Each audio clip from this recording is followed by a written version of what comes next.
you're 15 years old, standing alone on the side of a highway. Cars rush past you at 70 miles per hour. The sun is going down, and the only thing between you and the empty desert is hope that someone kind will stop. One truck finally slows down. The driver opens the door and says, "Need a ride?"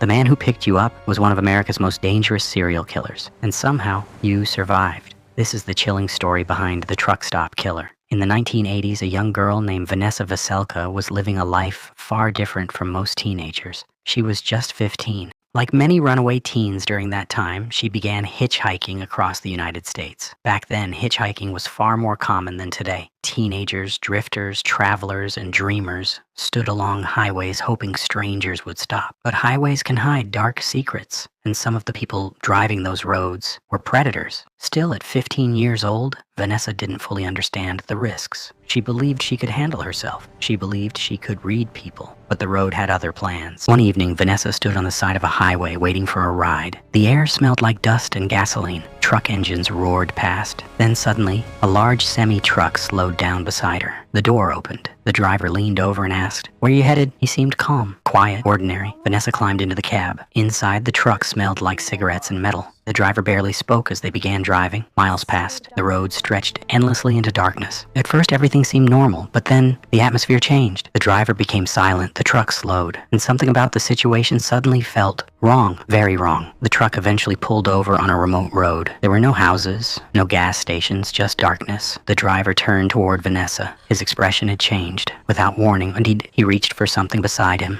Then he pulled out a knife. The blade caught the dim light inside the cab, and suddenly, every instinct in Vanessa's body screamed the same thing. Danger. He told her to move into the back of the truck. In that moment, she believed she was about to die. The truck's sleeper cab felt small and suffocating. There was nowhere to run, no one around to help, just a man with a knife and a teenage girl trapped inside a truck. Vanessa's heart pounded. Her mind raced. She knew the situation could end only one way, but then something unexpected happened. The driver stared at her for a long moment. His expression was unreadable, cold, almost calculating. Then suddenly, he spoke a single word. "Run." Vanessa didn't hesitate. She jumped out of the truck and sprinted into the darkness. Her feet slammed against the dirt road as she ran toward the trees. Branches scratched her arms. Her lungs burned, but she didn't stop. She ran until the truck's engine faded into the distance. Only then did she finally collapse in the darkness, alive. Somehow she had survived. At the time, she didn't fully understand how close she had come to death. That realization would come years later. Years passed. Vanessa grew older. She built a life and eventually became a writer. But one day, while reading about a serial killer, she saw something that stopped her cold. The killer was a long-haul truck driver. His crimes took place across American highways. His victims were often hitchhikers, and his name was Robert Ben Rhoades. Investigators later discovered that Rhoades had used his truck as a mobile torture chamber. He targeted vulnerable women traveling alone. Authorities believe he murdered multiple victims across the United States, and the details of his behavior matched the night Vanessa had experienced. Slowly, a horrifying thought formed in her mind. The man who picked her up that night might have been the truck stop killer himself, and if that was true, she had come face to face